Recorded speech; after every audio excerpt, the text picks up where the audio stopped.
Привет, все любители машин и механизмов и всего, что с этим связано. Сегодня в этом видео разберем с вами, почему греется проводка в вашем автомобиле, почему для питания вашего домашнего пылесоса, мощность которого 1,5 киловатта, требуется питающий кабель сечением всего 1,5 квадратных миллиметра, а для питания автомобильного стартера, мощность которого также 1,5 киловатта, потребуется кабель уже 70 квадратов или даже более. Вопроса, друзья, нет смысла обращаться к сложным формулам и расчетам. Мы будем использовать всего одну формулу электрической мощности, которая имеет простейший вид, соответственно, мощность — это произведение напряжения на ток. Собственно, электрический ток, а точнее его сила тока, и нагревает проводник. Чем больше сила тока, тем больше потерь в проводнике на его нагрев. Соответственно, если вы хотите реализовать какую-то мощность, давайте уж раз мы на пылесосах и стартерах зациклились, то возьмем 1,5 киловатта. Если мы хотим реализовать такую мощность при помощи напряжения 220 вольт, то ток при этом у нас будет составлять чуть менее 7 ампер. И сечение в 1,5 квадрата нам будет за глаза хватать. Но будет высокое напряжение, которое опасно для жизни.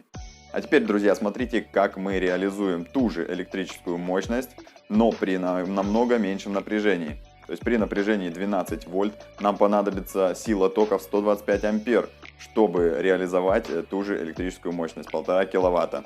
Для удобства, друзья, возьмем таблицу, в которой опытным путем уже выведены значение сечения кабеля в зависимости от силы тока, и посмотрим, какой кабель справится с такой силой тока для питания нашего прибора. Из таблицы мы, друзья, видим, что для питания этого прибора нам понадобится кабель с сечением не меньше 50 квадратных миллиметров. Поэтому, друзья, на практике и случаются такие казусы, когда человек дома у себя подключал кучу лампочек на проводом 1,5, допустим, или 2,5 квадрата, плюс розетки, у него все работает, все замечательно. Ну и опираясь на этот опыт, начинает также прокладывать проводку у себя в автомобиле, подключать какие-то сторонние приборы. А в итоге имеет в лучшем случае сгорающий предохранитель, ну а в худшем возгорание проводки или, по крайней мере, сильный ее нагрев. Напоследок, друзья, скажу, что при выборе электропроводки, то есть сечения провода по величине тока, не иметь никакого значения, постоянный это ток или переменный. Также не будет частота изменения напряжения.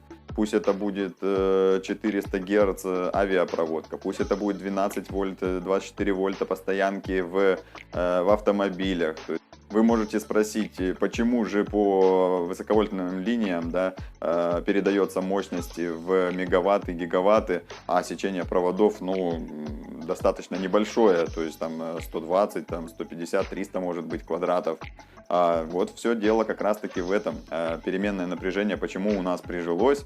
Потому что оно легко трансформируется при помощи обыкновенного индукционного трансформатора. И, соответственно, повысив напряжение многократно до многих киловольт, 300 киловольт, представляете, 300 тысяч вольт, мы во столько же раз уменьшаем и силу тока, соответственно, экономим на металле проводов и в целом удешевляем транспорт электроэнергии. Но это уже, конечно же, тема для отдельного разговора. Надеюсь, друзья, вам было интересно посмотреть этот видеоролик. Если вам понравилось, обязательно поставьте лайк. Рассказывайте друзьям о моем пока что еще скромном канале. Подписывайтесь на канал, если вы еще не подписаны. Заходите на мои аккаунты в TikTok и Instagram. Там тоже есть интересный формат, короткие видео. И всего вам доброго. До скорых встреч!